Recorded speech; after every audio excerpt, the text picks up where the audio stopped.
Des témoignages poignants des survivants des inondations dévastatrices en Libye. Pour les rescapés de l'une des pires catastrophes naturelles qu'ait connue la Libye, l'horreur des inondations a été à la fois brutale et dévastatrice. Alors que les médias internationaux se concentrent sur les chiffres et les statistiques, il est essentiel de donner une voix aux personnes qui ont été directement touchées par cette tragédie sans précédent. L'un de ces rescapés, un professeur d'anglais vivant à Bab Tobrouk, situé dans les montagnes de Derna, à l'est de la Libye, décrit la nuit où tout a basculé comme une explosion au milieu de la nuit. À 3 heures du matin, une puissante détonation a retenti, plongeant sa famille et lui-même dans l'obscurité.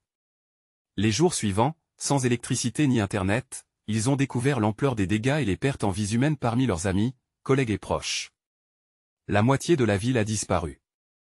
Les proches de ma mère, mes amis, mes collègues. Ils sont tous morts, confie-t-il, l'émotion dans la voix.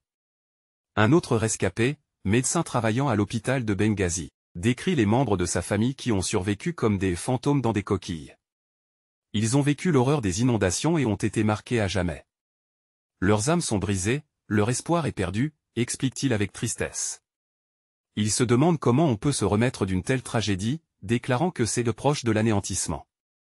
Les chiffres officiels concernant le nombre de décès varient, mais l'organisation du Croissant Rouge libyen a évoqué plus de 11 300 personnes décédées, tandis que le maire de la ville craint que ce nombre ne dépasse 20 000. Les équipes humanitaires se mobilisent, mais elles font face à des défis logistiques considérables en raison des infrastructures endommagées et du manque d'accès à l'électricité, à l'eau et au carburant. Martin Griffiths, chef de l'aide humanitaire des Nations Unies, qualifie l'ampleur des inondations d'effroyable et rappelle que cela met en lumière les défis du changement climatique. La ville côtière de Derna, traversée par la rivière saisonnière Wadi Derna, n'a eu que peu d'avertissements avant que les eaux ne déferlent comme un tsunami tôt un matin de lundi. Les habitants des zones proches de la rivière ont été les plus durement touchés.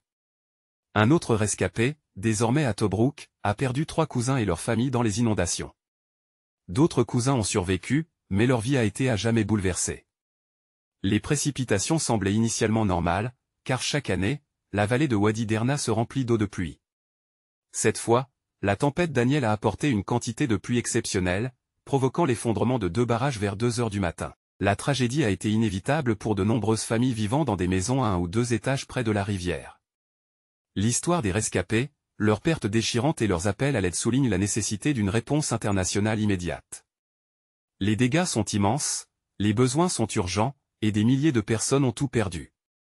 Alors que le monde se mobilise pour soutenir la Libye dans cette période de désolation, il est essentiel de ne pas oublier les histoires humaines derrière les statistiques, car ce sont ces récits qui nous rappellent l'importance de la solidarité et de l'empathie face à l'adversité.